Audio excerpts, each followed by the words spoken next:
Islam, peace and hotep.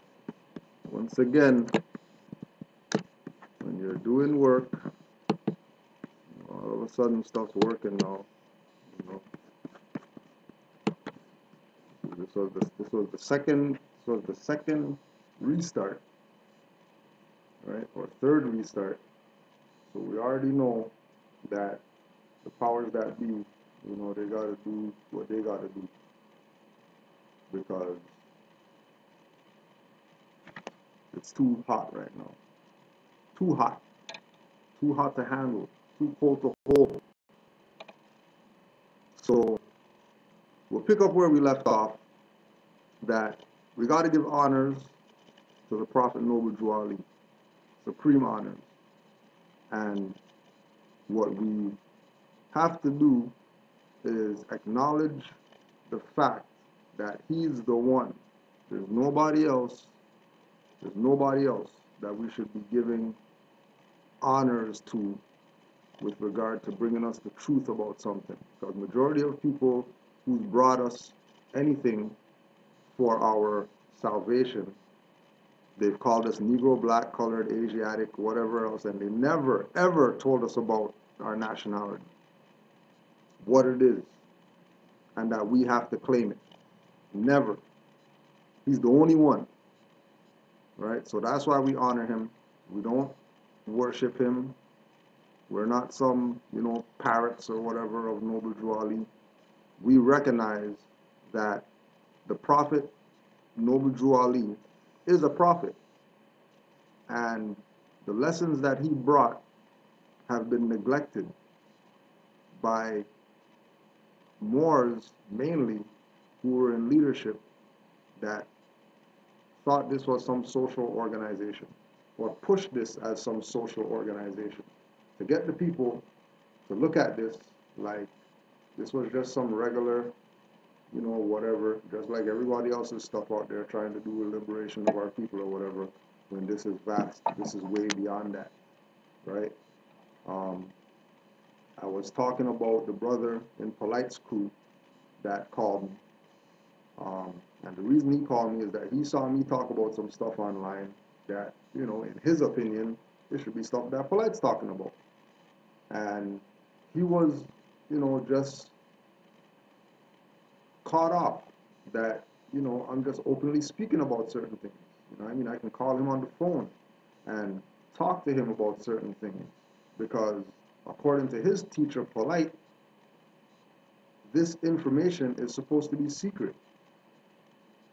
This level of information is only for, people who are under Polite's whatever jurisdiction, you know what I mean? And even being in that jurisdiction, you're not getting everything right now. You're going to graduate slowly into coming into this information or whatever like that. All right? And the fact that a lot of information is based in common sense. That the brother answered the majority of his own questions that he had himself. Right? He answered his own questions by using his common sense. Forget books, forget video, DVD, YouTube, stuff that, Polite said or whatever like that. He's asking questions and he's answering his own questions that he's asking based on common sense. Right? And, we'll see where it goes. It wasn't a thing of, trying to make him proclaim his nationality or nothing like that. He just heard some things and he was inspired to speak to me to find out more, and give him some sites and all that. You already know how we do. You already know what we push, and we'll see where it goes, right? Now, one other thing that I brought up earlier, based on the volume situation, is there's a lot of groups right now pushing papers.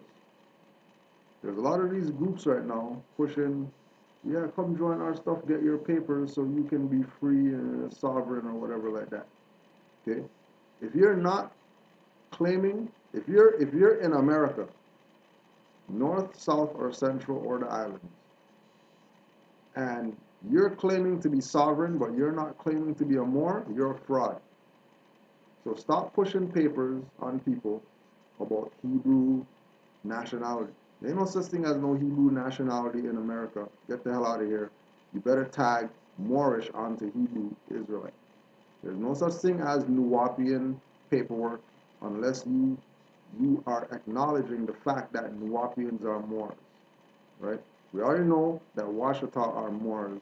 We already know that Washita beat up on U.S and all that, so they have claim to not say Moors in their, whatever, because they already know Aboriginal, Indigenous, natives to the land, mound builders, all that, which is documented fact. We already know, right? So when you see these people online posting their papers, I'm free now because I'm a Hebrew, I got papers.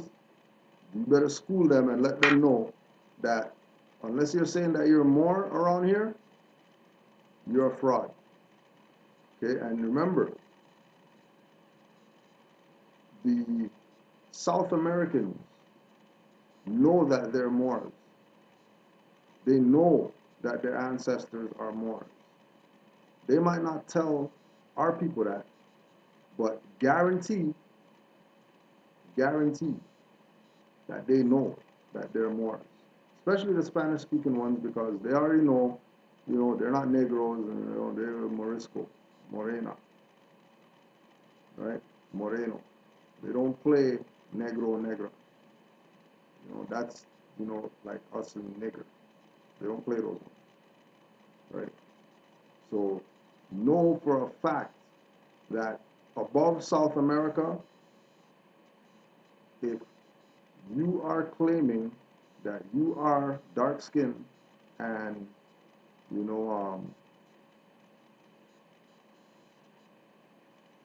been here, you're more. Whether you accept that or not is up to you, based on how hard you're willing to study. Other than that, you're running a fraud, and fraud has no statute of limitation. So people would let you run your fraud.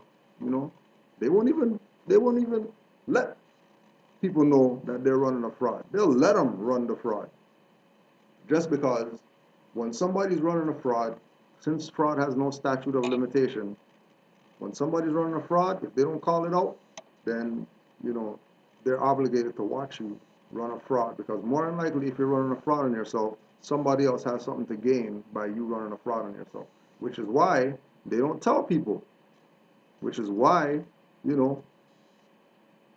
Buddy is going to have, his class or whatever that he's teaching and charging, right? It's clear when we do classes at the temple. We tell people, if you want, you can give a donation for the class that we do.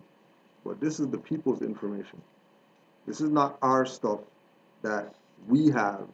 And if you want to buy something, go to khalifamedia.com. I have personal books that I wrote on there that I sell, right?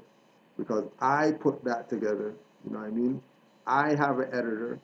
I know my editor who edits my books is working. They're an editor. That's what they do. So there's not a thing of, whatever. A servant is worthy of their hire.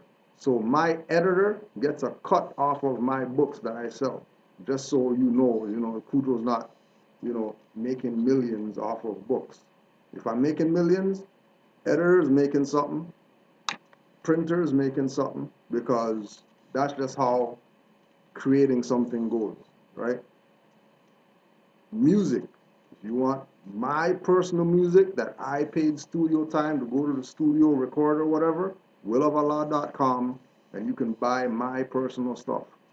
I have a personal arrangement with the individuals who produce my music that I will make sure that individual gets their name credited on the album. That's how I get beats for free. Because the people who produce for Iron Sheep know that this is not about making no millions. We're not trying to be, producer of the year or nothing like that. We just want to get what they do out. Hopefully some people hear it, and support ask who they are or whatever like that, and they get to put some more beats out on some other people's albums or whatever, right? Graphics that I get done, I have one individual that does all my graphics, right? That's a more that I know from back in the day. We were in the streets together. He cleaned up his life or whatever, came into nationality and birthrights, right? He showed me my first gun. We used to be at his house testing guns and stuff like that. That more is who does my graphics for free. Why? Because we go back like that. That's my people like that, right? That's my people like that. Older brother who brought us up about, yeah, we're over here playing with guns or whatever, but don't get caught up in this because I already got shot or whatever. I already did time inside. You don't want none of this. So, know what it is, know how to use it or whatever like that, but don't get caught up in no street life crap. And that was majority of the heads, that we were around when we were coming up. They weren't playing no make me a mule, put drugs in my bag, because I'm in high school and getting me to carry their stuff and stuff like that. I don't know what was going on. Right? There was a code of the streets back in the day. Right? So we want to make sure that the people know that this is your information. Oh, perfect example, rvbaypublications.com, right? They could charge you to go on every page because of all the information that they, but no, can't do it. Why can't you do it? Because we come up under the teachings of Noble Drew Ali, and he never did that. Noble Drew Ali didn't hide anything from the Moors. Noble Drew Ali didn't keep anything secret from the Moors. Noble Drew Ali gave the Moors everything that it takes to save a nation and told them, take it and go save their soul. And people took that everything that Noble Drew Ali gave them, and now they're trying to siphon it off in pieces, in portions, right? Because it's vast. You know what I mean? And they know that, drastic times call for drastic measures, and they know that people are, because of their suffering, would give up 5,000 for one sheet of paper. Give up 2,500 for a word, right? Like this is Jeopardy or something like that, right? Wheel of Fortune. This is not fiction. This is reality that we're dealing with, right? So we want to put it out there again because, Noble Drew Ali laid things down for the Moors, whether they're in the temple, outside of the temple, flying around, the sun in light vehicles or whatever. Noble Drew Ali laid on everything for everybody so they could know what it is for themselves because, they got it from the Prophet. And if we take the position of listening to, dirty Moors and unconscious Moors and listening to all these other people and not consider what Noble Drew Ali said, when the negativity or the backlash comes at you, don't blame them or whatever. Blame yourself because you should know about the Prophet. You know about Haile Selassie. You know about him. You know about whatever you gotta know about him. You know about Marcus Garvey. You know about all these people that we call leaders. Now, when it comes to Noble Drew Ali, as soon as it comes to Noble Drew Ali, all of a sudden nobody doesn't want to know nothing. All of a sudden, people are, eyebrows raising and, nah, they don't want to know, and, you know what I mean? Because of dirty Moors, passive Moors, sitting around with this info instead of giving it to the people, right? Which is what they were supposed to do. Which is why Noble Drew Ali said, 50 years are going to go by, and then another 50 years will go by, and you might not even know that I was around here. And it's 100 years later, and people are just coming into the Moorish information, when this has been around since 1913. And everybody who claims to be a head of some type of organization out there for the liberation of Negro, Black, Colored, African, Pan-African, whatever people know about Noble Drew Ali and chose not to talk about him, purposely chose not to talk about him. They talk about everybody else, and they chose not to talk about Noble Drew Ali, right? So we want to put on the record once again The divine warning by the prophet Noble Drew Ali, the general laws, as said by the prophet. And this is October 1928. So this is about 11 months before he passed, right? So we can know that before he passed, before he transitioned, he put all these things out. You know what I mean? October 26, 1928. So January 15th, 1929. March 11th, 1929. March 18th, 1929. Right? October 26, 1928. He put out all these things. September 18th, 1928. Before he passed. March 1st, 1929. Put out all this information for the Moors to have, and dirty passive Moors, religious temple Moors, took this information and hid it from the public, so they have no reference point as to what their prophet brought them. And now, you know, people complaining about stuff when, you know, you shouldn't be complaining. You should be going into those temples there where those, you know, where those Moors got their church going on, where those Moors got their little tabernacle, you know, holy day services and all that type of stuff, and pulling them off the podium, kick their ass out the temples, and vote, since you're a body politic, vote somebody to be the head of that that's qualified based on the standards that, you know, Noble Drew Ali laid down. Because it is your temple, if you didn't know. If you think the Moor Science Temple of America is some organization that some grand chief, grand governor, you know what I mean, came and said, yeah, we're going to start, we made the sign and we did the whatever, and we paid the rent or whatever like that, so it's ours. Don't fall for that. It's your stuff. And again, honors to Brother Amin. You know, brother came from North Carolina, 13-hour drive. You know, 13-hour drive. He wasn't even specifically coming here to come check us. You know, he just come to check his boy that happened to live in Toronto, and there just happened to be more Science Temple here. And, you know, brother said that he's going to have to come check the temple. You know what I mean? Came check the temple. We had good building session. You know, talked about, you know, all types of stuff. You know what I mean?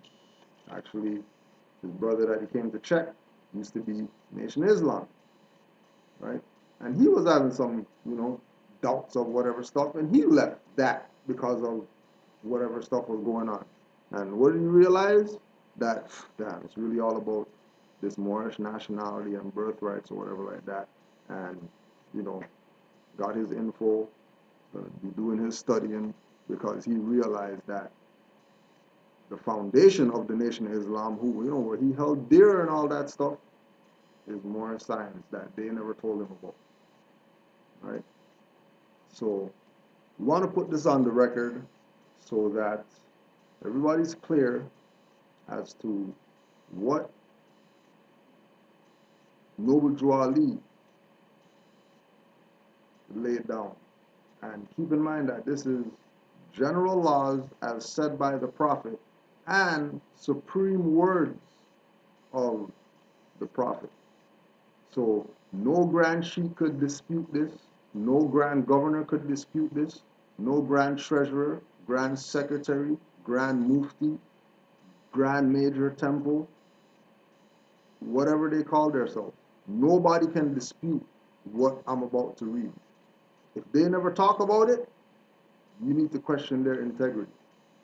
If you go to them and you ask them, hey, divine warning by the Prophet Noble Drew Ali, Tuesday, October 17th, 1928, states something that we say here, and then they speak contrary to that, you already know that you're in a den of thieves. Get the hell out.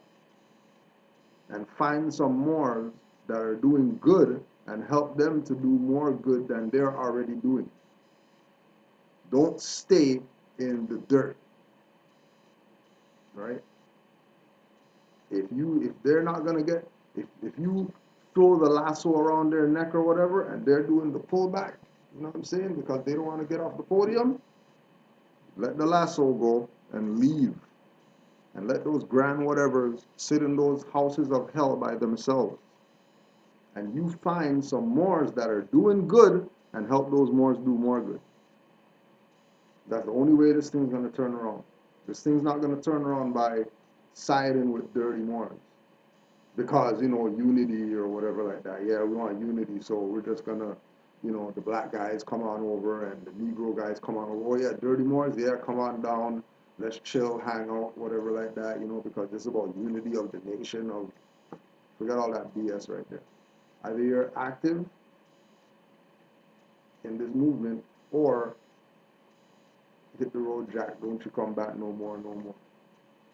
And if you don't want to hit the road, don't worry, let them stay where they're at, and you hit the road, Jack, and don't go back no more, no more. Find some good Moors that are doing something, and take your fiat, your energy, your carpentry skills, plumber skills, electrician skills, whatever. Get with those Moors that are doing good stuff, and help those Moors that are doing good do more good than they're doing. Only way we're going to turn this thing around, for real turn this around, right? So, divine warning by the Prophet Noble Drew Ali. General laws as said by the Prophet, Tuesday, October 17th, 1928. Every temple and head is to function by works, deeds, and actions, imitating the Prophet, especially when teaching a group of Moors, any group of Moors, right? So, every temple and head is to function by words, deeds, and actions, imitating the Prophet, especially when teaching a group of Moors. Any group of Moors. Any group of Moors. So that means that there's Moors that aren't temple and that aren't members. And anybody who claims to be a head, it's all about words, deeds, and actions. And imitating the Prophet. And imitating the Prophet doesn't mean follow behind him, lappy dog or whatever like that, licking at his heels. Right? It means that you studied what he brought, and what he brought, you realize that there's something in there, then that's what you use as your reference point. That's what you use as your reference point. What Noble Drew Ali taught. Don't get fooled when people imitate the Prophet and then you see, every morning, standing like this in pictures, zombifying Noble Drew Ali or whatever like that. Not that type of imitating. Imitating as in his words, deeds, and actions. And actions meaning, for example, actions meaning like, what is that thing? Actions like recognizing that Noble Drew Ali was a statesman. Okay? Noble Drew Ali wasn't some guy in a temple sitting there with people around him or whatever like that. He was going around the country, continuously going around the country, right? Going and visiting different temples, going and visiting governmental, so-called governmental offices, sitting with heads. Like we said, there's Oscar the Priest right there, who everybody knows, sitting with Noble Drew Ali. How come they're not talking about this stuff? Right? What did he say? Every temple and head is to function by words, deeds, and actions, imitating the Prophet, especially when teaching a group of Moors, any group of Moors. Any group of Moors. Right? And again, for the record, there's Oscar the Priest right there. First black congressman of Chicago. So-called black congressman of Chicago. Right? Chilling with the Prophet. All right? These are the general laws. The supreme laws will be handed to you later. The heads of all temples are to submit a report monthly of all finance. Right? Why in 1928 is Noble Drew Ali saying that the heads of temples are to submit a report monthly of all finance? Because dirty Moors were trying to get him out the way to steal all the treasury money, which they did, and he was trying to keep their ass in check before he left the scene. That he wanted to see everybody's books as far as finance is concerned. Why? Because Moors were robbing the treasury. No different than U.S. robbed the treasury. Same exact thing.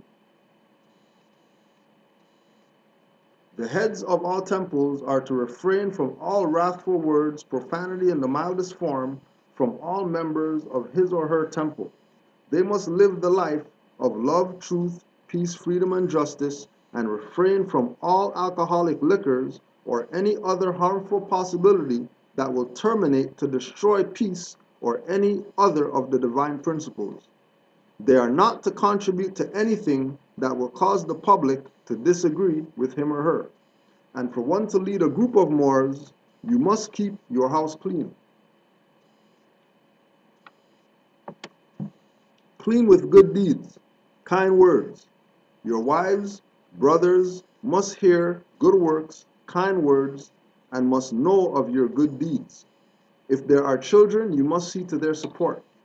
Follow this divine principle, for if you don't restrict to this divine principle, then you are not a true Moor. And the heads are not to charge for membership. And the heads are not to charge for membership. And the heads are not to charge for membership. Or to overcharge for cards, buttons, or anything issued by the prophet. Or to overcharge for cards, buttons, or anything issued by the prophet.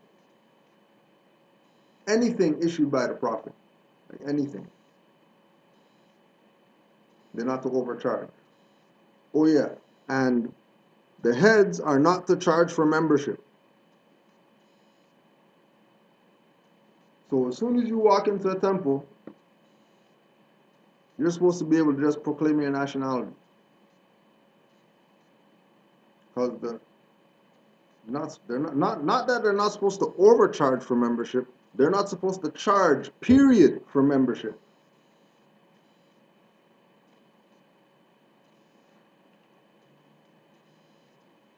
Those who contribute to either of the preceding are not Moors, but robbers. Those who contribute to either of the preceding are not Moors, but robbers. You know what robbers are, right? Heard the term robbers before? You don't want them around, right? Why are they robbers? Because he already knew that they were going in the treasury. Millions of dollars in the treasury. Millions of dollars in the treasury. Millions. Remember, we read the FBI files, and they told y'all in the FBI files that there was 8 million members in this movement during Noble Drew Ali's time.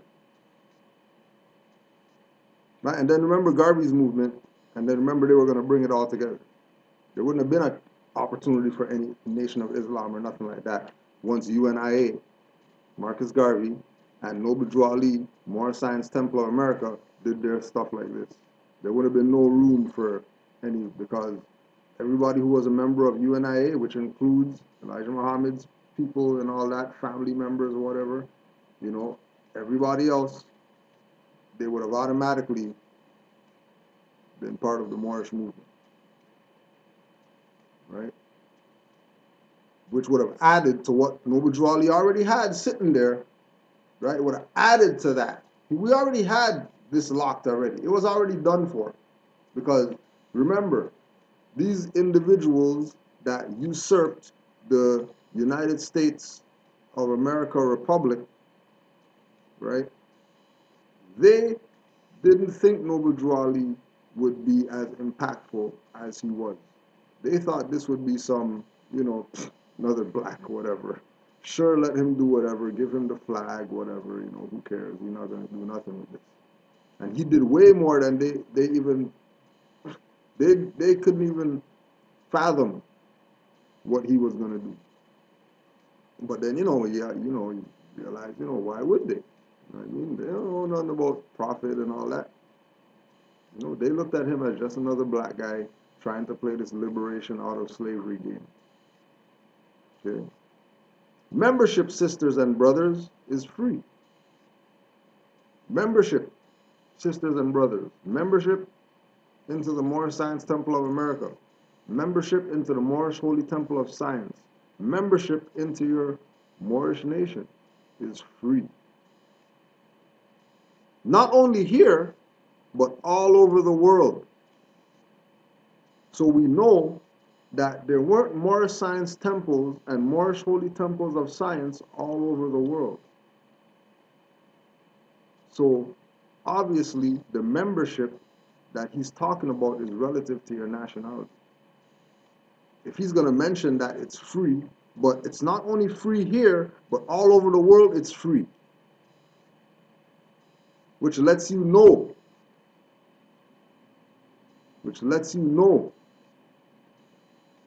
that he was specifically at all times speaking from a nationhood perspective, not from some belong to a temple perspective. When you come into the Moorish Science Temple of America, you're coming into your nation. Because the Moorish Holy Temple of Science and the Moorish Science Temple of America are theocracies. Ecclesiastical law governs that, which means that those institutions are nation states once the body politic, quote-unquote, membership have civics here. You become a nation state. That's why we, as Moorish Americans, part of the Moorish Science Temple of America, can issue our own whatever it is that we issue. And the state can't infringe on our right to issue these things. Because we're our own nation state, just like they are. Difference is that they're corporate, we're native, aboriginal, and indigenous to the land, even if we're corporate. So our indigenous, aboriginal corporation still supersedes their corporation.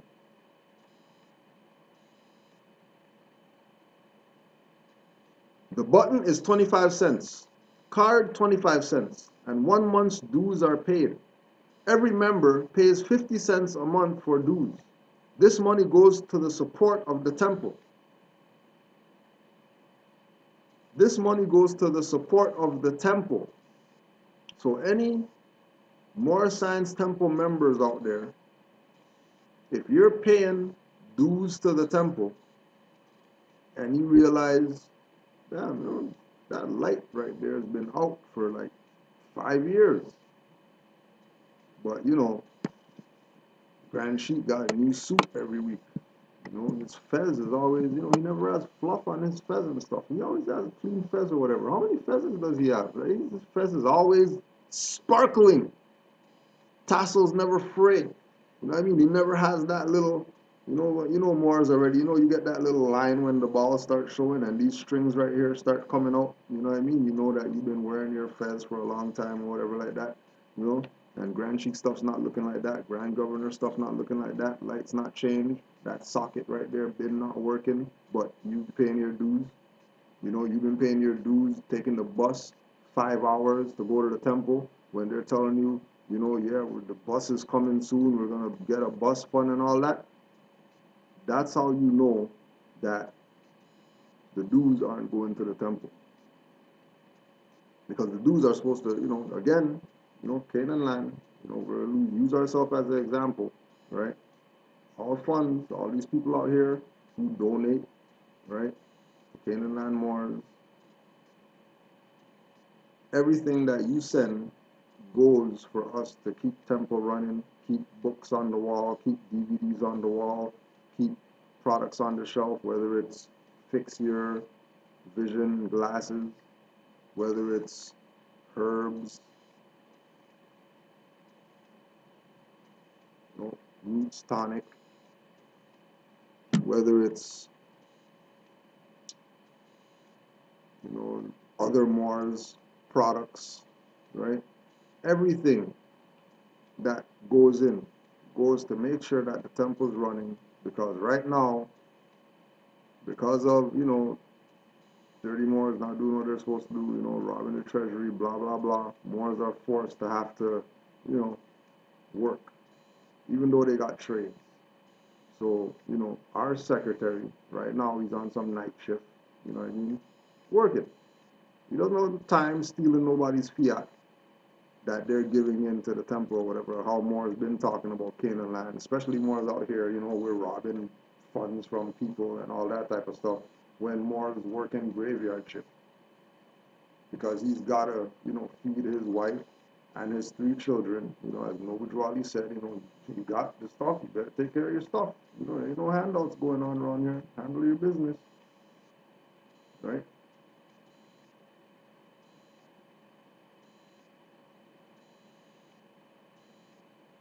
This money goes towards the support of the temple. This, if not paid, does not entitle you to the protection that is provided for you, and essentially, if you are not working or in a position to work. So, all these dues that you've been paying, right, is just like unemployment insurance. That you pay all these dues to the temple, and then, something happens, God forbid, there should be something there. If you've been paying your part, there should be something there that you can get if stuff goes, bad or whatever like that in your life, something happens or whatever, you got documented that you put in this amount. All right, here's, 5,000 DVDs. You can go sell those and make whatever. You sell those $1 each or whatever, you make some. $10 each, you make more than if you sold for $1. Here's 50 books. Go sell those. Here's a key. How about come open the temple, sit here, go on the block, hand out flyers, bring people in here, make this your new job, if because you've been paying here or whatever you've been paid. Right? Because remember, we're in a compromised position because people sold this out. So we're basically starting from scratch everywhere. Except for the ones who, are 501c3, they get their 1,000 whatever a month, from the state in order to stay open. Everything that, any dues that's coming in, that they're pocketing that. So that's another sign that that you're amongst a den of thieves. That they got state money coming to them, and they're still asking you for dues. So if they're getting state money, they shouldn't be asking for dues. If they're getting state money, they ain't nothing to, why are you asking people for dues if you get state money? You got 501c3 agreement. No need to ask people for anything. Just pay what you gotta pay and let it be what it is, right?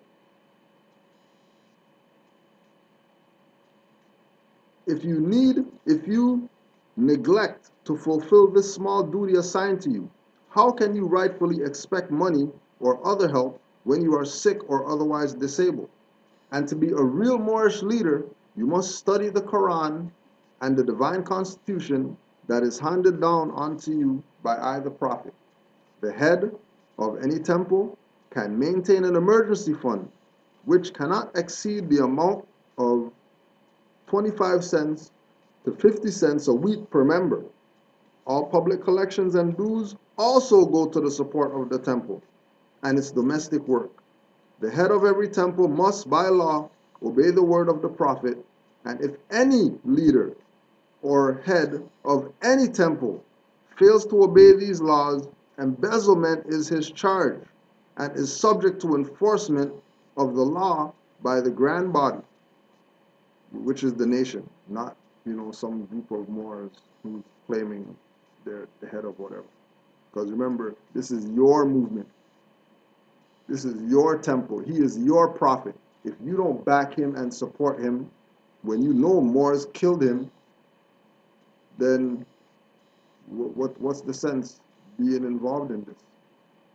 If Moors killed the prophet, not some Chicago police beat him up or whatever like that. Moors, turbans and fezzes on, killed Noble Drew Ali. So if they assassinated him, just like Nation of Islam killed El Hajj Malik al-Shabazz, wasn't some, whatever, right? New Black Panther Party killed Khalid Muhammad, wasn't some Europeans. So if we're going to back him, if we're going to stand by him, right? If we're going to stand in defense of the prophet, right? We must charge these frauds when you see them doing fraudulent stuff. Don't be scared of them.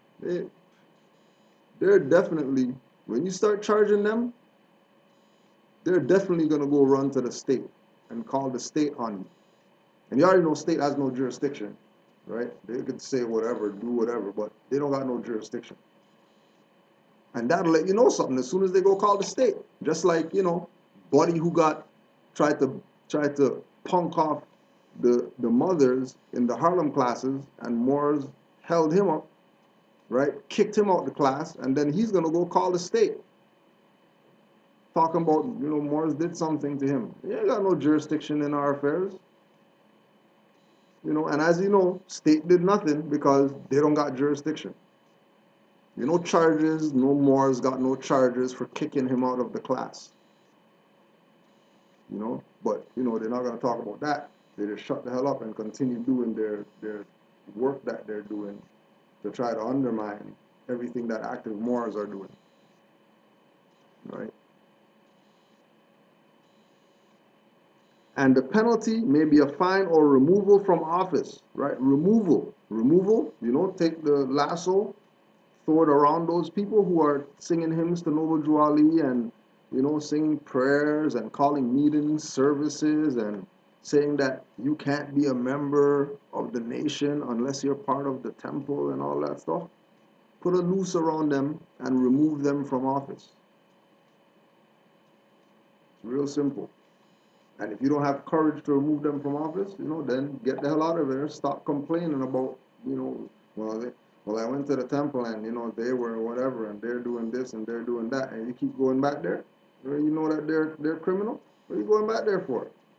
Go find some other Moors that are doing good work and help them do more good work. It doesn't have to be done in a temple because we already know the body's the temple, right? And there's good Moors out there with good temples. Just like Moor called me the other day. Yo, Cujo, thank you for getting me out of that hellhole and putting me in touch with some Moors that are actually doing something in the same vicinity where I live, where this hellhole is. Thank you. I even know these Moors been here.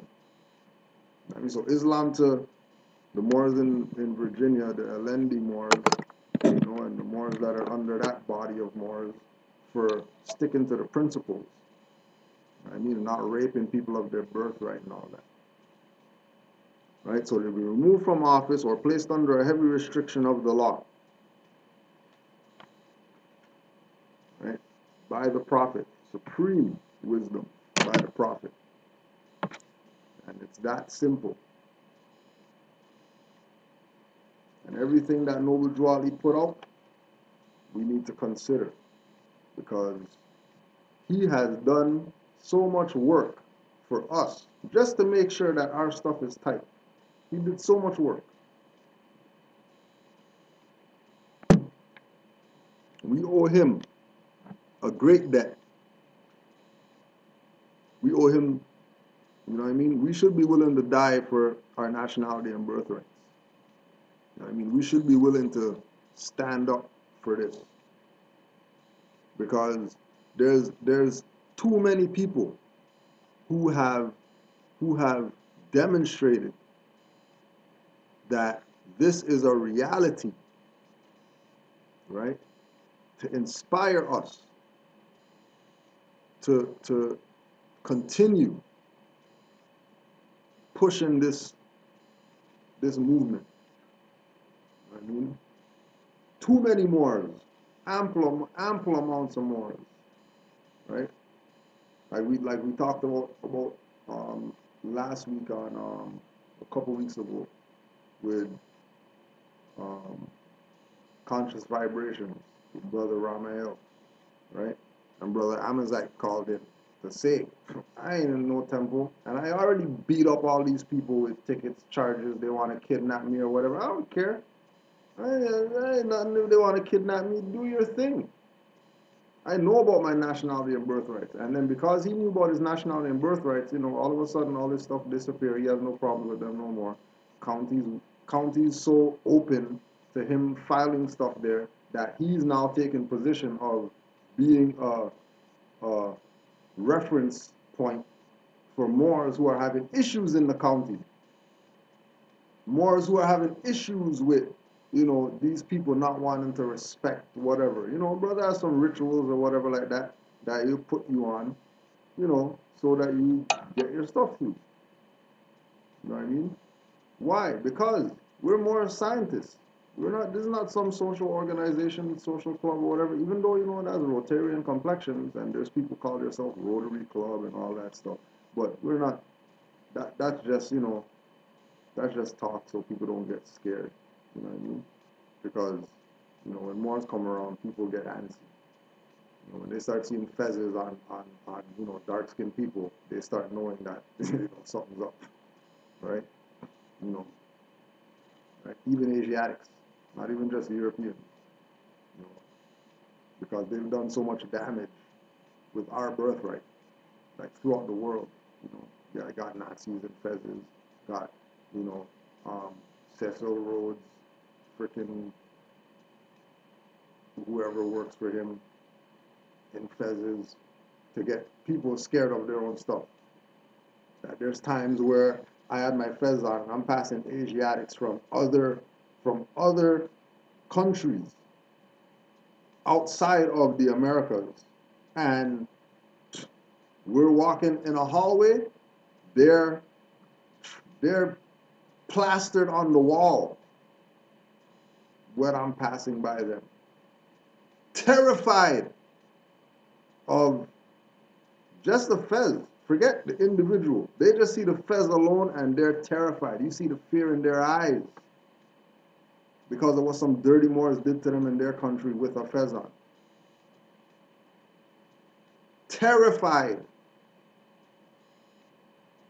And we're talking about across the continent, right? Because again, put it on the record, this is one of the most multicultural societies on the planet, Toronto.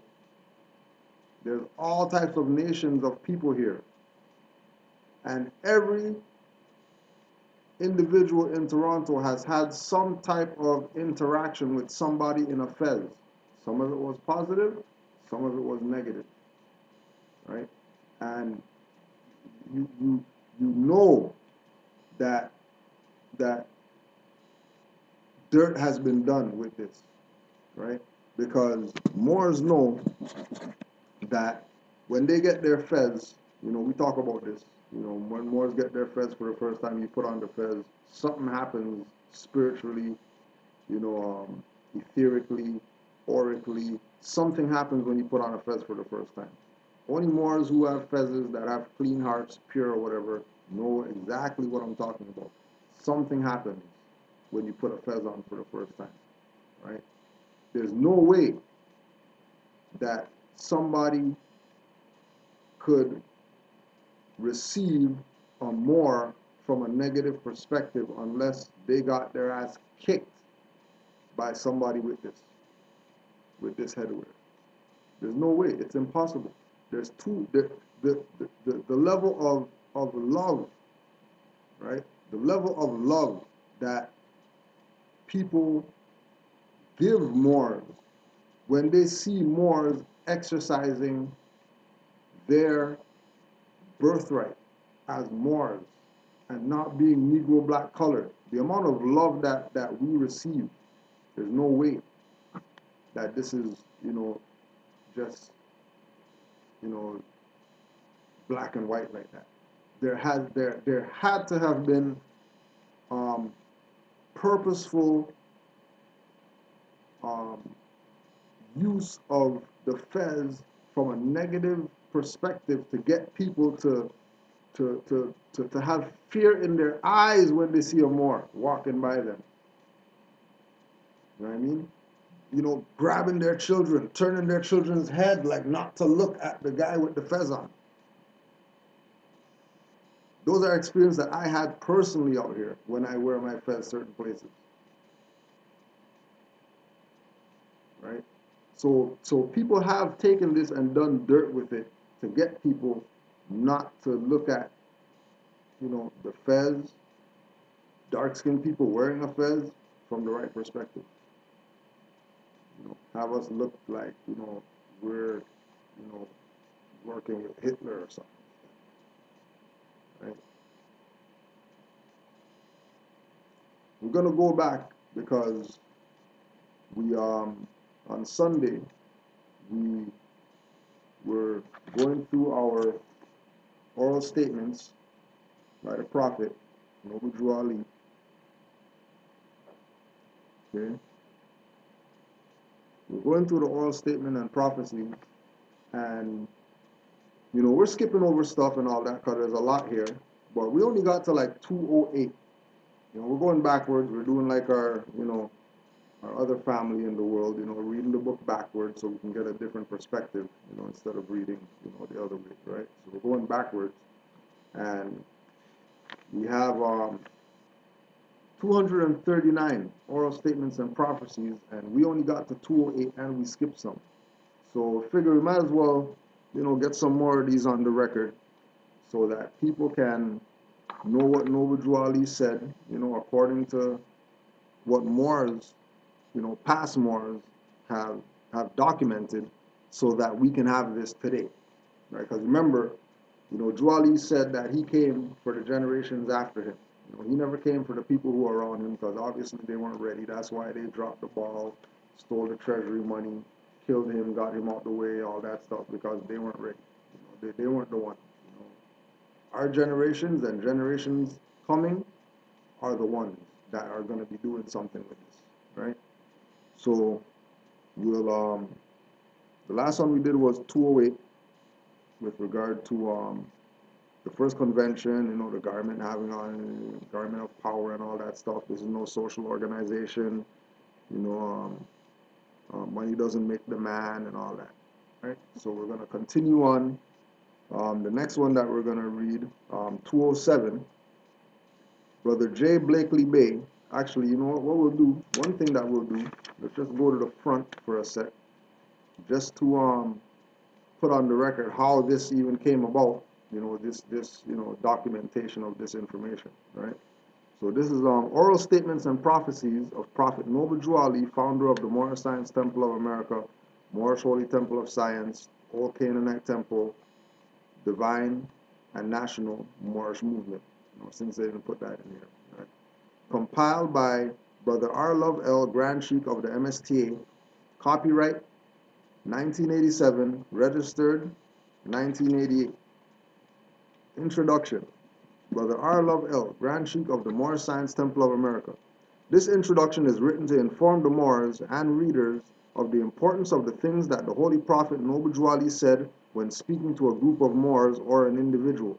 The Holy Prophet Noble Drew Ali was a message carrier for Allah, the same as the angels of Allah.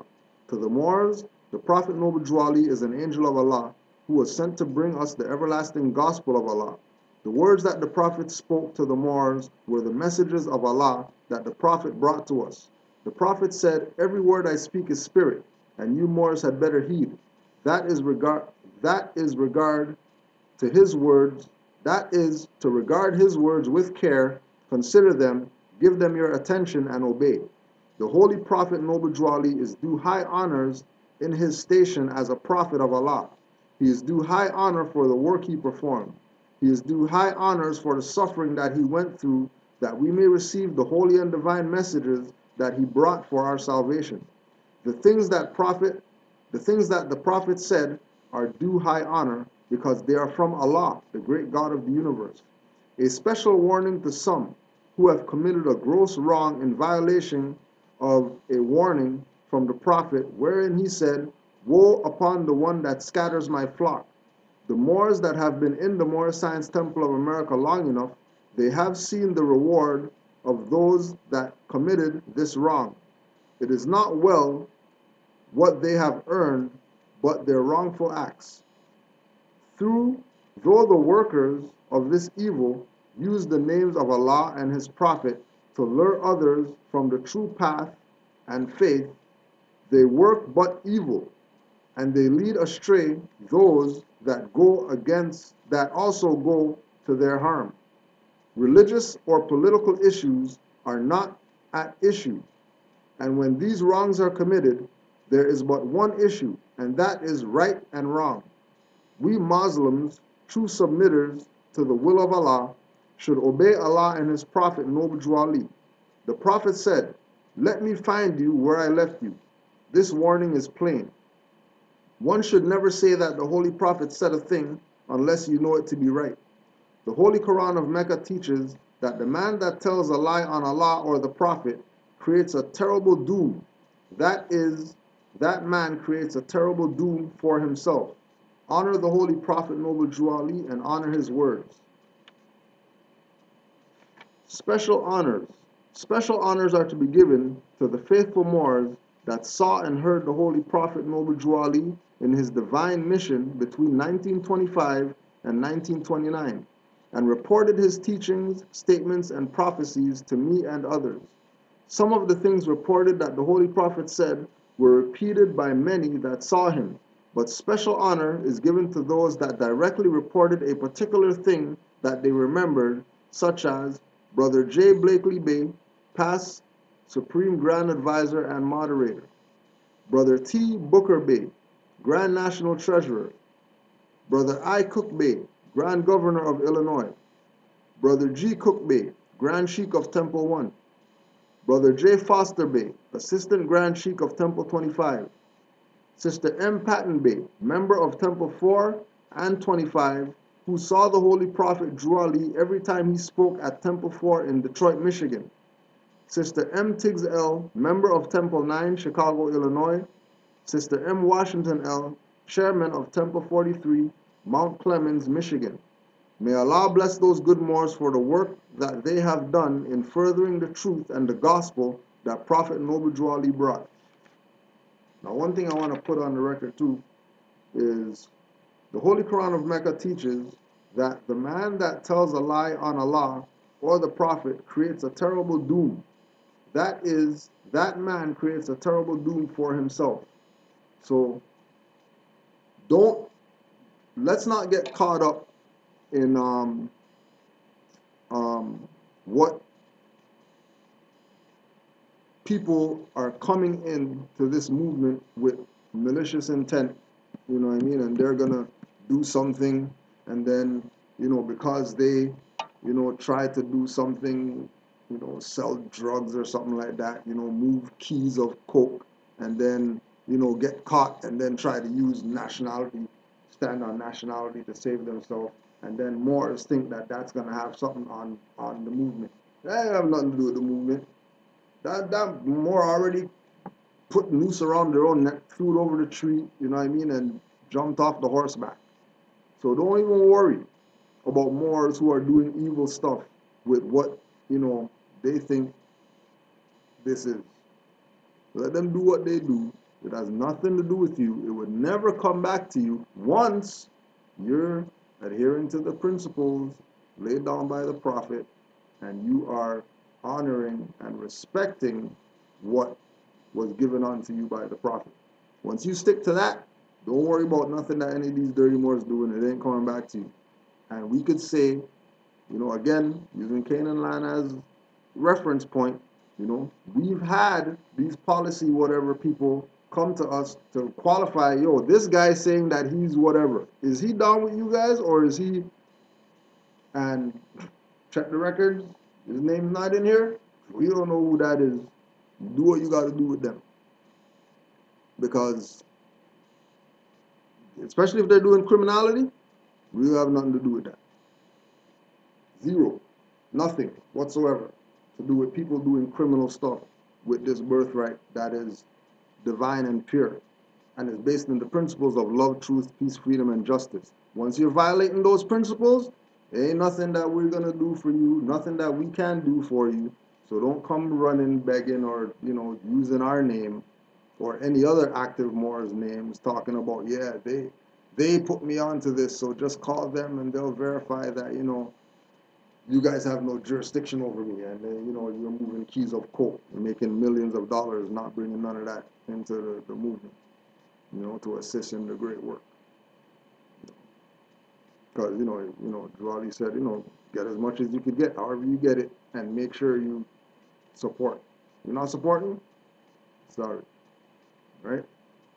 So 207, Brother J. Blakely Bay, who we give supreme honors to, you know what I mean, for documenting. You know, we're not playing with the titles, you know, Supreme Grand Advisor and all that crap.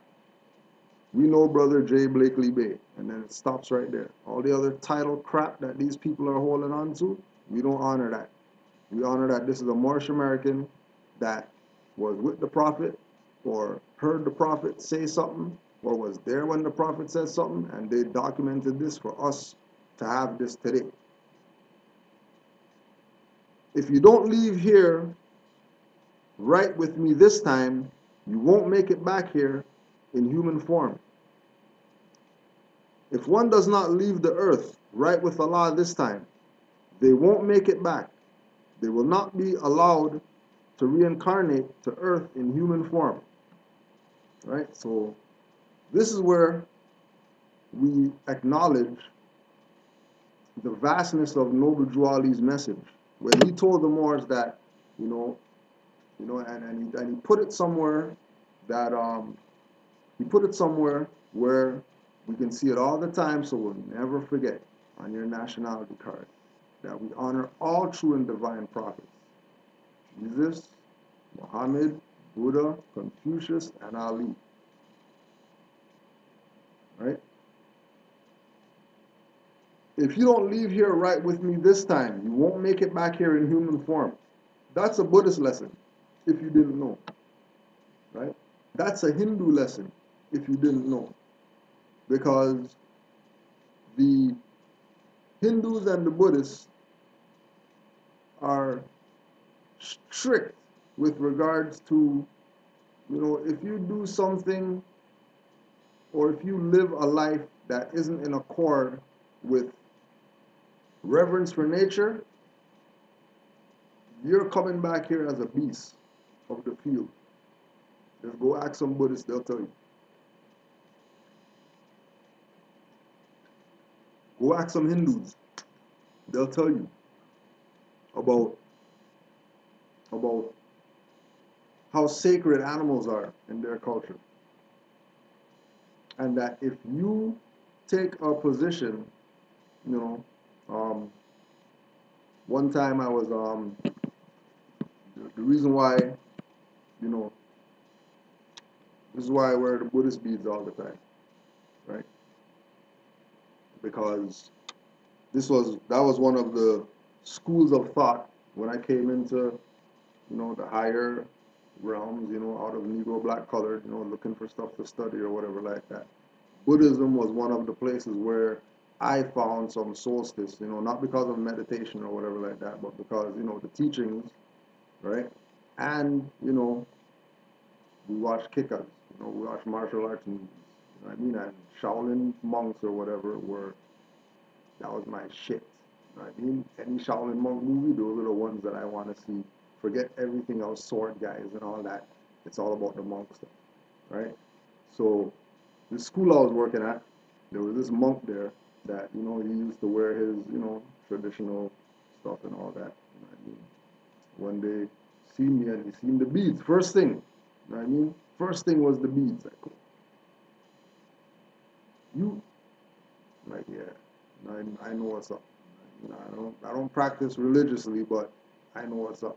It's like, yeah, that's good, good. So you're vegetarian and all that? Yeah, I try my best. He's like, oh yeah, that's good.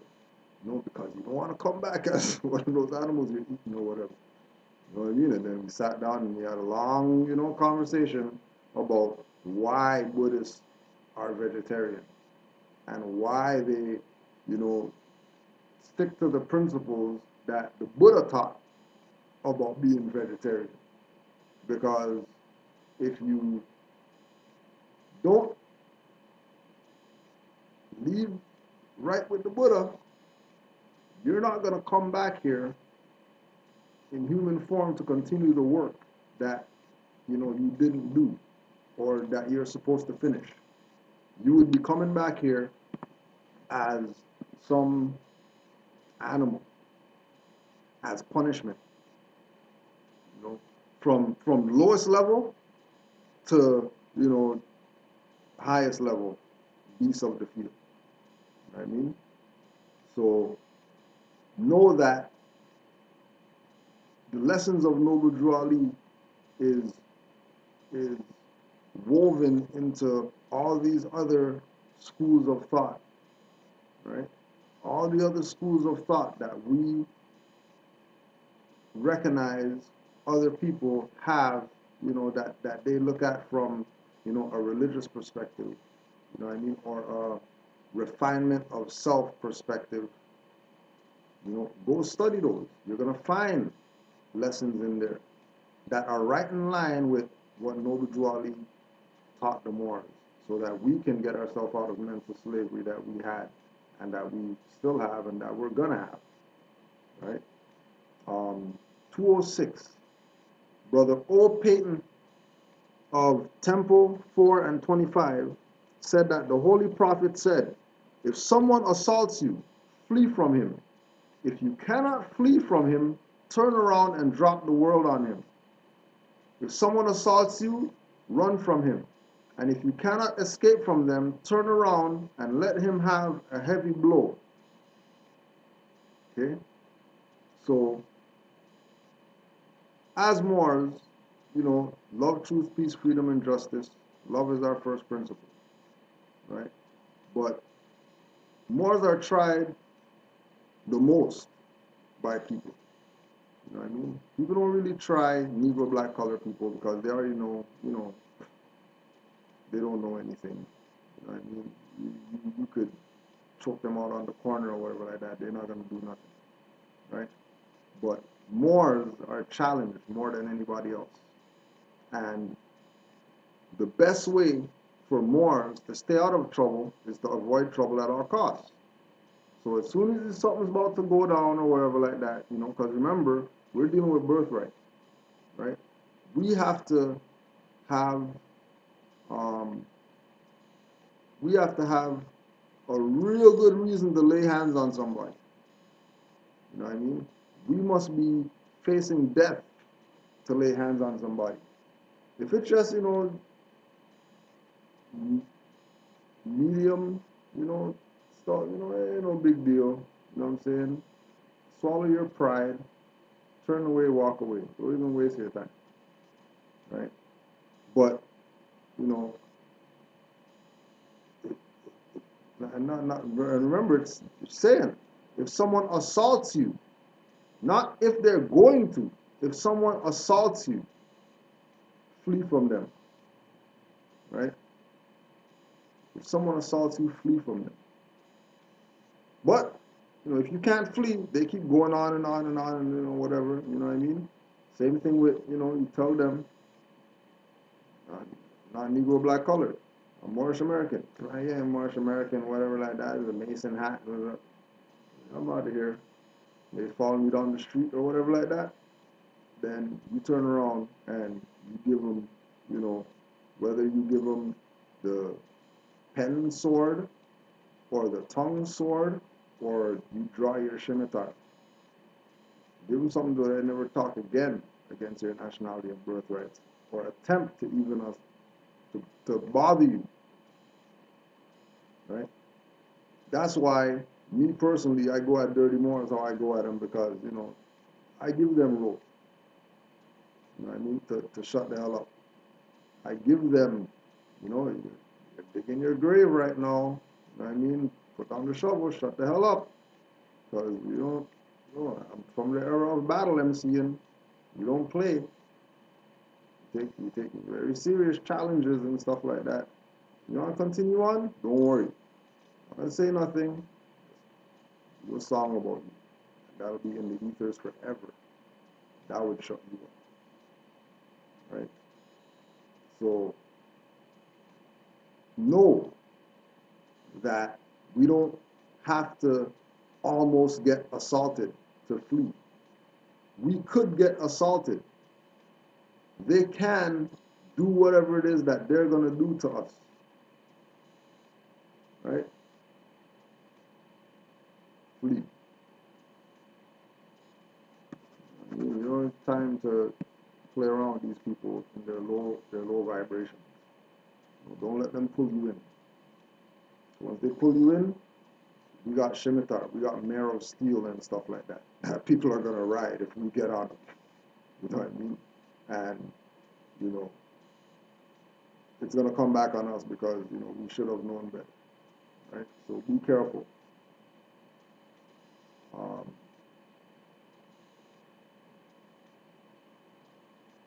201. The Holy Prophet Noble Drew Ali said, "I come to set you free from the state of mental slavery that I found you in." Okay, so this was back then, right? This was back then that Noble Drew Ali told the Moors that I come to free you from mental slavery.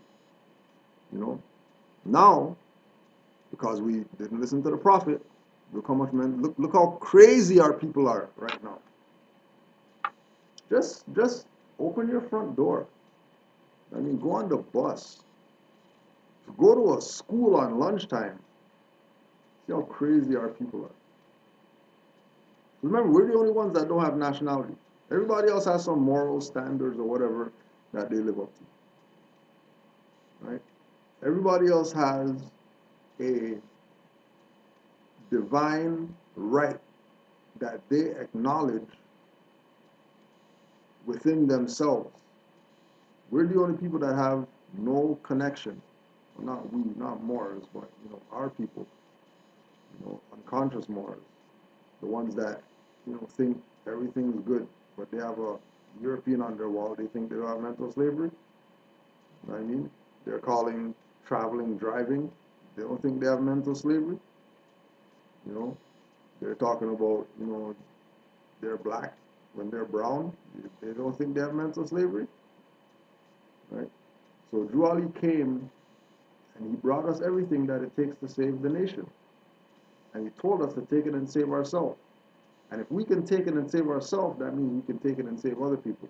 Which comes back to the thing about don't get like Polite and Sarnetter and Ali Muhammad and all these great debaters, you know what I mean? The only reason that they're going to teach or let somebody know something is if there's a price tag attached. Don't play those ones. This is people's birthright. People are suffering tremendously right now because they don't know about their nationality. People are suffering on the most crazy levels right now. Like one of my good Moors, one of my good brothers, always says, I'm watching you suffer. I'm not suffering, but I got nationality and birthrights, but watching your ass suffer. And it doesn't seem like you don't want to stop suffering. Show people all this stuff, about what they can do to be free, and they have no intention of even considering what we're talking about. It's all right, because later on, Noble Drew Ali talks about point of a sword is how our people learn. Point of a sword. It's gonna take them facing, just like the brother, you know what I mean? Came to check me, going through these cases like knew something was up. We've been doing it for like 3 years, 4 years, going through this madness. But, facing the sword and then seeing a Moor for the first time, actually walking, like a Moor actually walking, a Fez walking, made him realize that, okay, maybe that's the Most High ancestor, somebody telling me this is where I'm supposed to look at. This is where I'm supposed to go. This is what I'm supposed to follow to get out of this madness that I've been in for 3 years. That doesn't seem to want to go away. Right? It's that real. You know what I mean? And everybody that doesn't say that they're a Moor and they have a nationality are suffering mental slavery. Right? There's even some Moors that got mental slavery. They don't want to admit it. Because they got nationality that, everything's right and exact. Everything ain't right and exact. There's some crazy Moors out there too, doing madness. And they should know better. Right? Um, 200. Brother I Cook Bay said that the Holy Prophet said, "Children, if you want to come up and see me, you can. If one wishes to go up to the soul plane to see the Holy Prophet Noble Drew Ali, you may do so without dying or passing away."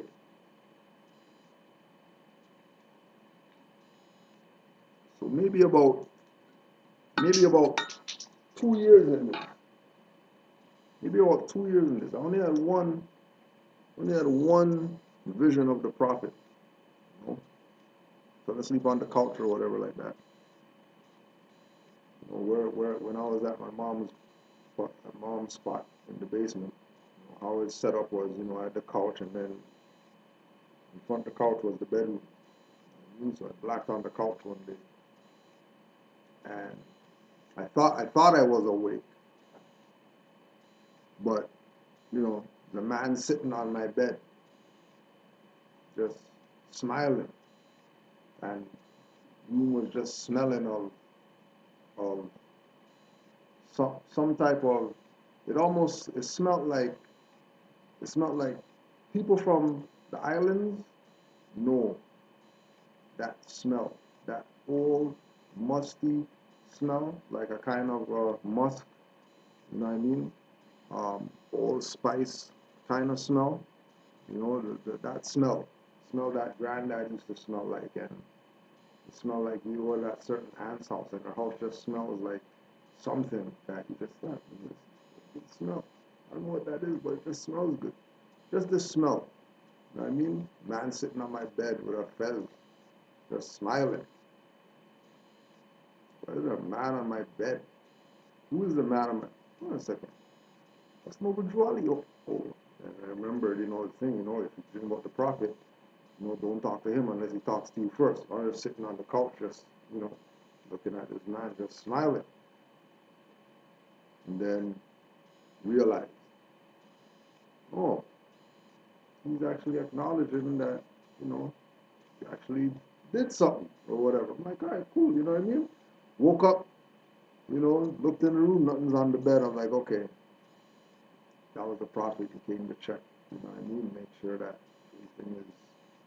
everything is good. You know what I mean? Just came to let you know that good job, my son.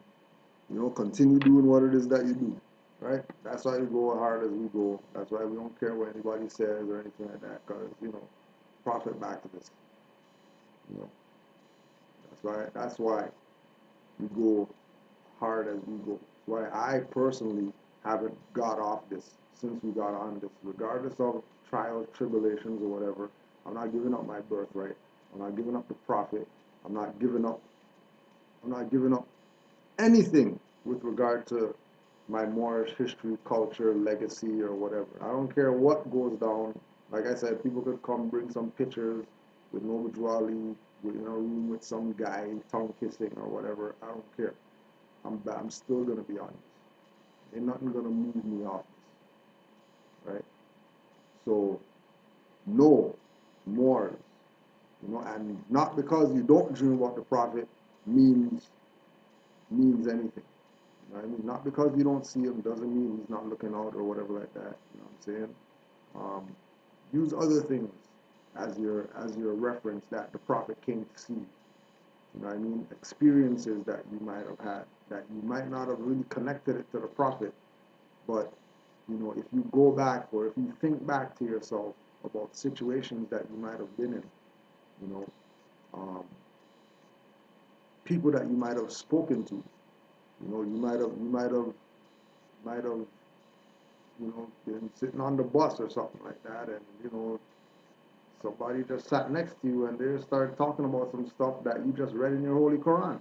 You know, it might have been the Prophet in that individual just coming to verify if you're on the right path. You know what I mean? Keep batting, keep swinging.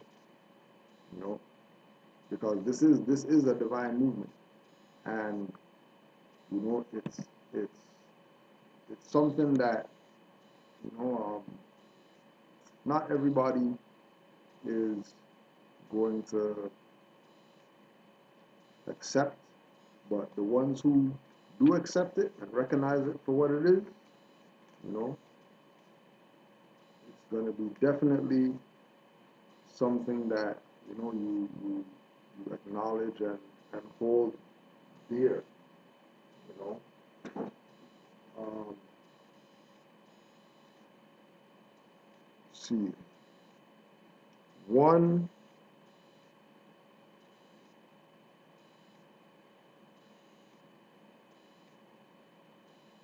193, Brother Smith Bay, and obviously, you know, with time, you already know we're probably gonna have to do a part 3 of this because we're only at 100 something, right? High 100, you know. So probably gonna be another one of these, you know, just so that we can get them all out there, put them in the ethers. You know what I mean? 193, Brother Smith Bay of Temple 3 and 9, right? To show you again, Moors didn't just belong to a temple. Moors belonged to multiple temples during Noble Drew Ali's time. Same thing with our people today. Don't think that, you know, you're stuck in belonging to this one individual, right? Temple, right? Know that you can be member of multiple temples because it's an organization with a Rotarian complexion. You know, there might be some Moors doing some humanitarian work that other ones aren't doing. You know, get down with everybody. Because there's a lot of good Moors out there that don't have the support that they need. And all it takes is them building with another Moor who's on their level, you know, to inspire them. You know. Brother Smith Bay of Temple 3 and 9 said that the Holy Prophet Noble Drew Ali said, "Boys, why don't you be like I, your prophet? I don't drink and I don't smoke. But if you do, don't stop it all at once. If you do, you might hurt something." Right? He doesn't drink and he doesn't smoke. But if you do, don't just cold turkey. You know what I mean?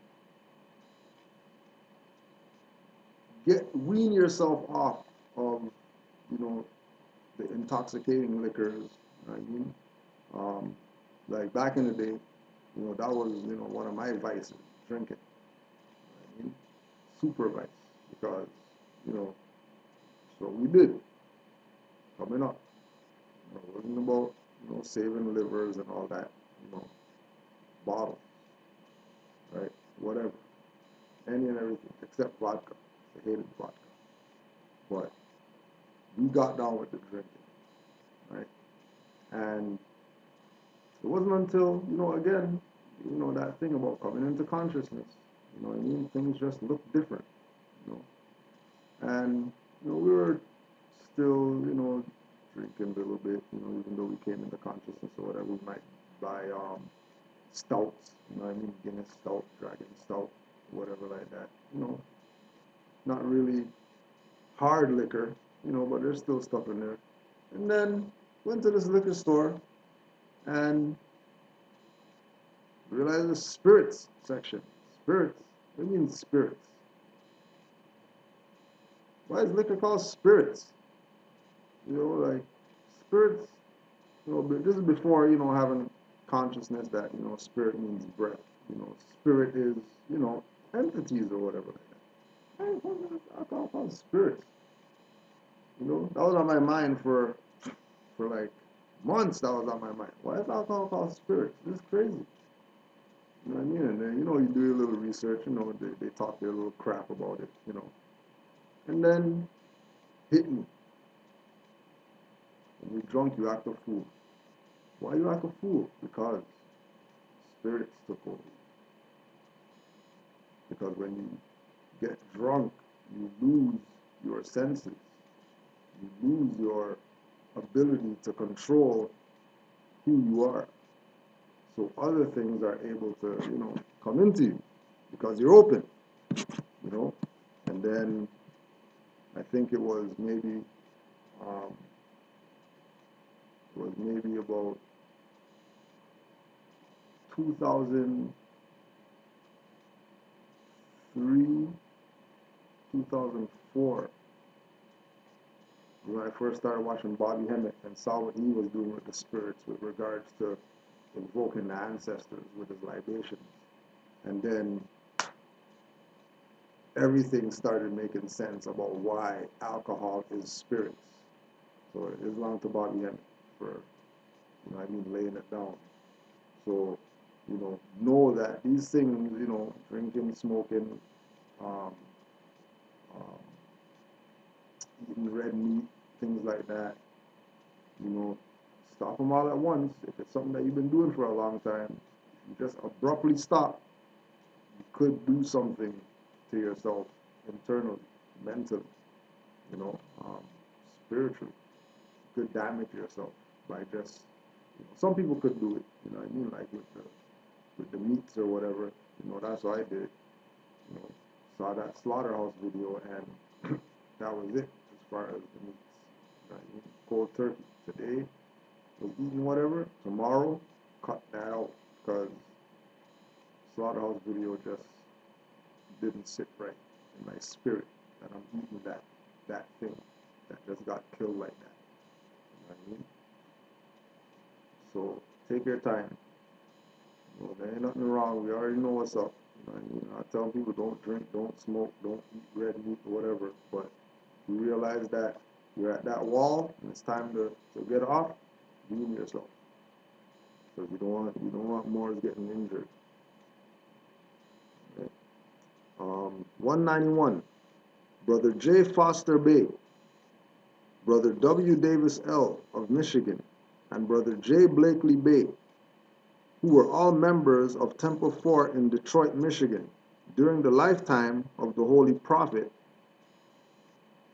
they all said that at one meeting, when the Holy Prophet was in Detroit, speaking in the temple, an Asiatic got up while the Holy Prophet was speaking and said, "If that man is a prophet, I will be willing to give up my life."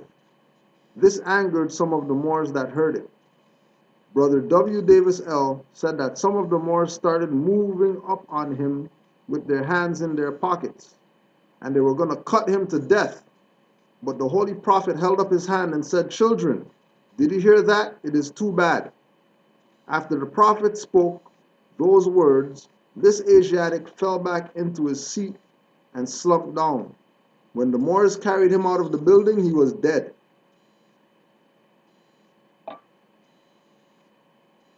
We'll just leave that one alone. We'll just leave that one alone. Right? If you doubt that my principles are right for the redemption of my people, go to those that know law.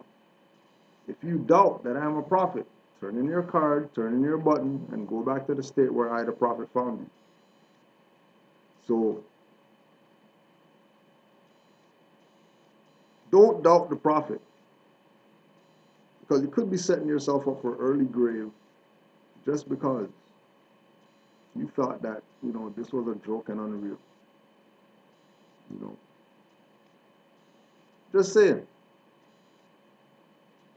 Moors put one on the record. You know what I mean? That prophet doubted the prophet. Prophet said, "Hear this guy?" Man slumped over, they took him outside, man's done. You can say whatever, spooky, blah, blah, blah. That's up to them. You know what I mean? Don't keep doubting the prophet. You see how much problems you got in your life. See how much stuff that you got to deal with. See how much stuff that you got to deal with just because you doubted his greatness, his prophethood. Don't doubt the prophet. When in doubt, the lights will go out. When in doubt, the lights will go out. 189, Brother O. Peyton Bay of Temple 4 and 25 said that the Holy Prophet said, "When you take care of temple business, go in numbers of 2, 3, 5, and 7. Right? When you Go to take care of temple business. Go in Numbers 2, 3, 5, and 7. Right? That's just for Moors who, going to do stuff, going to do things or whatever. Make sure that your numbers are up. No one individual should be going to do anything with regard to Moorish business on their own. I mean, there should always at least be a mufti with you.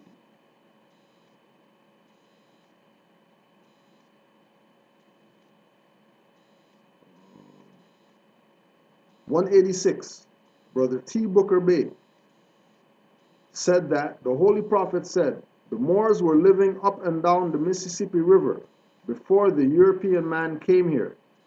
That is, the Moors were living up and down the Mississippi River before the Europeans came to the United States of America. Right? It goes back again to the teachings of the Washita, the great mound builders, the civilization of Asiatics that, like we're saying, like Prophet saying, we're living up and down the Mississippi River. Okay? So you can do your research on that. Do your research on the mounds along the Mississippi River. Do your research on Aboriginal indigenous culture along the Mississippi River. And the amount of information that you get with regard to that should be staggering to your psyche. Because we're just talking about just along the Mississippi River. Forget everywhere else. Just along the Mississippi River, that's it. Right?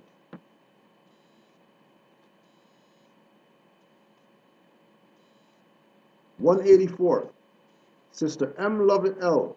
of Illinois said that the Holy Prophet said, one day men are going to be running so fast that their coattails will be standing straight out. You will be able to shoot dice on their coattails. They are going to be running to get into the temple. The last ones to make it into the temple will be the preachers, and the Europeans are going to be beating them over the head, driving them in. That's prophecy manifesting right now. Because there's people literally running so fast to be involved with this right now that their coattails are like this as they run. Right? Their coattails are like this as they run. Why? Because it's that time right now. Like we said, the European has taken the position of doing their best, right? Doing their best to terrify so-called Negro, black, colored people. Like doing their best to terrify them, whether they use Illuminati, whether they use corrupt politicians, whether they use mercenaries, whatever. They're doing everything in their power to get these Negroes to get it. Right? They're doing everything in their power to show these individuals that don't know about nationality that they better get on nationality ASAP. You better get on nationality ASAP if you're not on it. Because ain't nothing else. Ain't no programs coming, nothing else that they're going to do to assist. Right? Their whole purpose right now is extermination of these people who are stateless. This is where they're at. They're at the stage of extermination right now. Right? People sitting there still waiting for, oh no, it ain't King Alfred plan yet. They don't got vaporization chambers. No, choke you out on the street is pretty much, taking you out. They don't need no vaporization chamber. Shooting you up in the street is pretty much taking you out. And they've been doing that. And it's effective. But it's not waking these people up as fast as, they want them awake. Because the European knows, Juali said, the Holy Prophet said, I'm going to make the European enforce my law. Right? He's going to make the European enforce his law, which means that his work is not done from the soul plane. What's Noble Drew Ali's law? One of Noble Drew Ali's laws is that you have a right to a nationality, right? Bunch of Europeans, who's the so-called UN, came out, told people that since 48, right? Okay, 48, 28. Noble Drew Ali passed Form 29. These Europeans came out years after the Prophet told these people that they have a right to a nationality. They're not hearing it. You know, we talked about Charles Edwards, Rastafarian, Bobo Shanti, high priest, founder, telling Rastafarians, yeah, you know, human rights article, declaration, you know, whatever, 15, you have a right to a nationality, telling them that, you know, about their nationalities, black, African, or whatever like that. You know, no, but, you know, Jamaicans know that there are Maroons there, and Maroons are Moors. And, you know, the culture of Rastafarians is holistic in nature. You know, the culture of Rastafarians is go back to nature. You know, we the yam and dashi and cassava and thing. Hide your hair. You know, don't just have your hair out amongst these demons out here who are energy suckers. You know, that will take your energy from your hair. You know, hide your stuff. You know, wear your traditional garbs. I mean, they got the black African thing wrong, but everything else was right and exact. To get those people back, they're not hearing the realness. You know, they're following foolishness, right? People are coming into the temple, coattails like this, because it's that time right now. People are tired of suffering. People are tired of, you know, the struggle of, you know, the black man, you know, we're good strugglers, so we'll just keep struggling. No, everybody wants struggling to be done with. You know, they're at their wits' end as to what to do. Oh yeah, just proclaim your nationality. And every Moor who knows or who has proclaimed and declared their nationality, they have an obligation to tell others who don't know. Whether they accept it or do it or not is not the point. The point is that we told them and they can't say they weren't told. They can't say that somebody didn't put them on, or at least attempt to put them on, to nationality and birthrights. You know? And we as Moors that have proclaimed need to step our game up so that people can at least have an opportunity to know about this.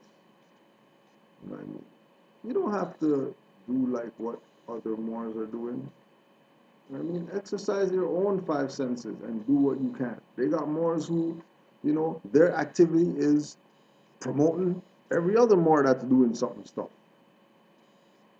I mean, they're not doing nothing on their own. They're not creating nothing of their own to do. They say, you know what? I'll push that Moor stuff over there. Yeah, I'll let people know about that Moor's classes that he's doing. Oh, this Moor has a book. I'll, you know, put this Moor on and put those people on that this guy has a book that they should read or whatever. At least they can't say that they weren't told. You know, some Moors, you know, go harder. You know what I mean? Some Moors say, you know what? I'm gonna put a video out. You know what I mean? Talking about my experiences in the Moor. You know, the Moors say, you know, I'm gonna make a documentary about the Moors. You know, some Moors say, you know, I'm gonna start a website. The Moorish information on there only. Some Moors say, oh, I'm gonna start a website so Moors could promote their stuff on this website that they do. Right? So there's ample amounts of things that we can do to get this word out so that people know that there is this thing called national birthright. And, we got to say, honors to the Moors who have done stuff and who have assisted and helped in getting this word out, because it's working. I can tell you for a fact that, Moors are waking up out there. I mean, but by the thousands, Moors are waking up, coming into this information, wanting to know more. Not just about Noble Drew Ali, not just about how to right to travel or how to whatever, but about their history, their legacy. What they were doing before slavery. So all the Moors that's been doing, continue doing, because it's working. Trust me, it's working. Coattails like this, people are coming into this information, right?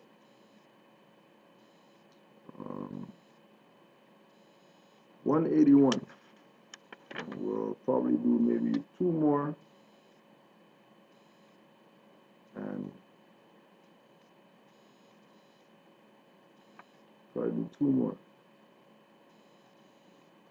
because you need a little break, 10 minutes, at least 10 minutes before more starts in history school, because they're gonna have people on there till 12:30 or whatever. So 181. Before the bank crash in 1929. Oh, so the bank crash didn't happen in 1933 like they talk about it happened. It actually happened in 29. 29, the bank crash happened. Well, how come they keep talking about 33 and all that stuff all the time? Because they mentioned that it happened in 29, you would be able to put the pieces together as to why it happened. And you'll be able to recognize that it was because of Noble Drew Ali and the Pan American Conference in 1928, which it makes sense that if you went to the conference in 28 and proclaimed the Moors to be a nation, the real nation, the only nation for this jurisdiction above Mexico, obviously the system would fall not too long after. Right? So before the bank crash in 1929, Sister A. Brown L. of Temple 4 and 25 said that the Holy Prophet told the Moors if they had money in the bank to get it out, that's what Noble Drew Ali dropped the first blank, blank, blank, blank. So everybody could get their money out, the stuff, right? And everybody's playing around. They don't know what he's talking about. I don't know what that, I don't know what that, blah, blah, right? Told the Moors if they had money in the bank to get it out. Some said that the Holy Prophet told the Moors to put their money in the post office. Right? Tying all this stuff together. Right? Those that obeyed the Holy Prophet saved their money, and those that did not lost their money. Brother C. Carrollton Bay of New York. Oh, so there used to be temples, right? Everywhere had temples. Don't get it twisted. Brother C. Carrollton Bay of New York said that one day he was at the annual national convention, and Brother C. Kirkman Bay sent for him to come outside to witness something. There was a European man, his wife and daughter there. The European man asked Brother C. Kirkman Bay, "Where is that little man that used to be around?" Brother C. Kirkman Bay let him know that he was no longer with us. The Europeans started crying. They were looking for the Holy Prophet. That man was able to save his money during the bank crash because he obeyed the Holy Prophet and took his money out the bank. That's for all the Europeans out there, right? So Europeans, that during the Prophet time, there was Europeans that were listening to the Prophet. Not because they're members of something, but because that's the Prophet. Why wouldn't you listen to the Prophet if the Prophet said so? The Europeans started crying when C. Kirkman Bay, part of the people who got Noble Drew Ali out of the way in the first place, told him that Prophet's not around no more.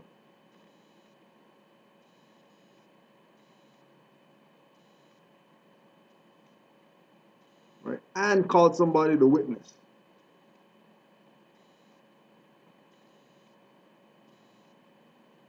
So he called somebody to bear witness to this European, asking about where Noble Drew Ali was.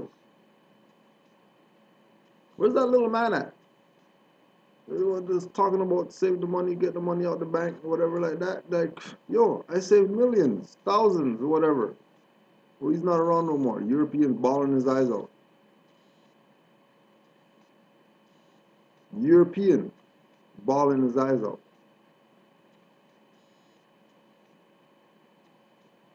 That shouldn't have been enough to get all these Moors around here bawling their eyes out. That this European had so much honor for the Prophet that bawled his eyes out.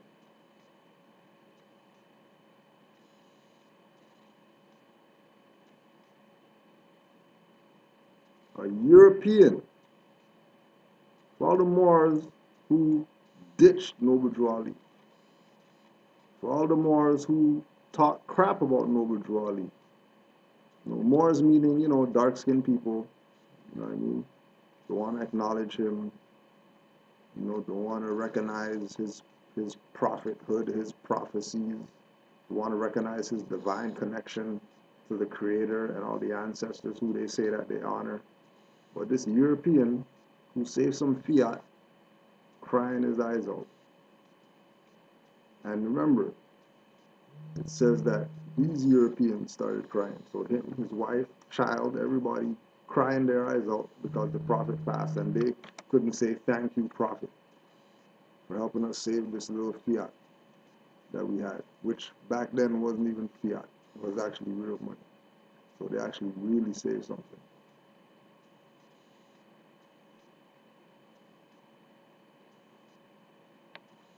It's a shame. Moors don't even honor their own prophet. You know, like, you know, again, like we say, Moors, you know, dark-skinned people, not acknowledging their own.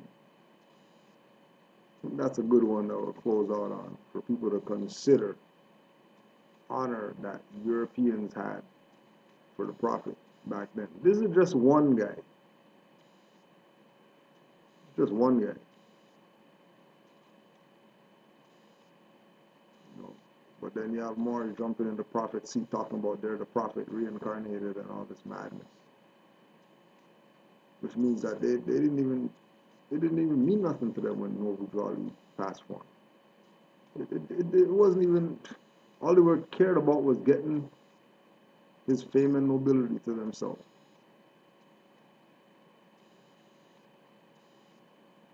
So, with that, I want to say Islam to all the Moors, peace, love, and hotep,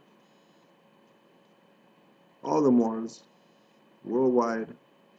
I mean, active Moors, we want to say thank you to you for standing up for the Prophet, Noble Drew Ali, and everything that he brought. I'm sure that he's pleased, you know what I mean? Even if you're not dreamt about him, not dreaming about him, know that there's some type of instance where Noble Drew Ali came to you directly to thank you. You probably just missed it. You know, think back, and you know, I'm sure you'll make the connection, right?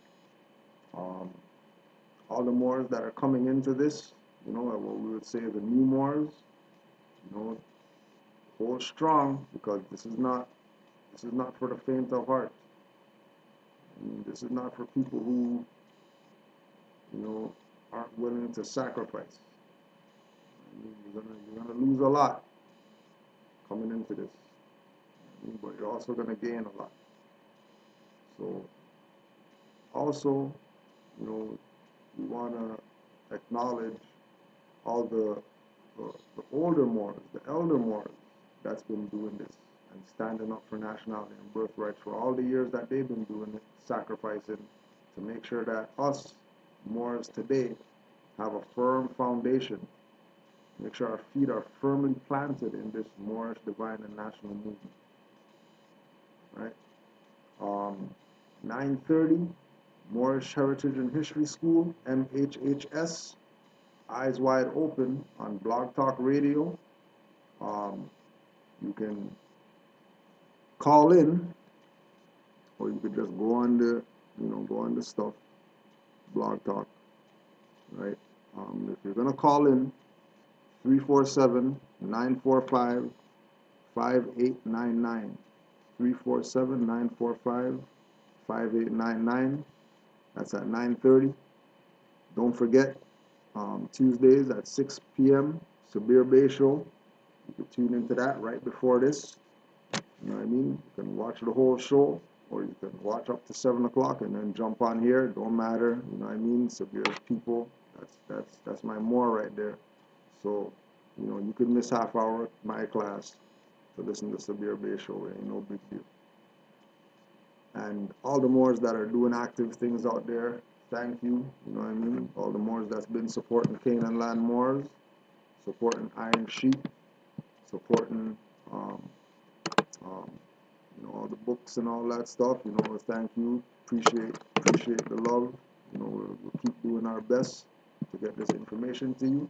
We'll just close out with the prayer for the fam and get ready for our next session, 3-hour session with the mothers, myself and Brother Mizraim. Oh yeah, and don't forget this Thursday, Sons of Allah, 9 p.m. Blog Talk, MHHS, Eyes Wide Open. 5 on the left, 2 on the right. Allah, the Father of the universe, Father of love, truth, peace, freedom, and justice. Allah is my protector, my guide, and my salvation by night and by day through His holy prophet, Noble Drew Ali, Islam.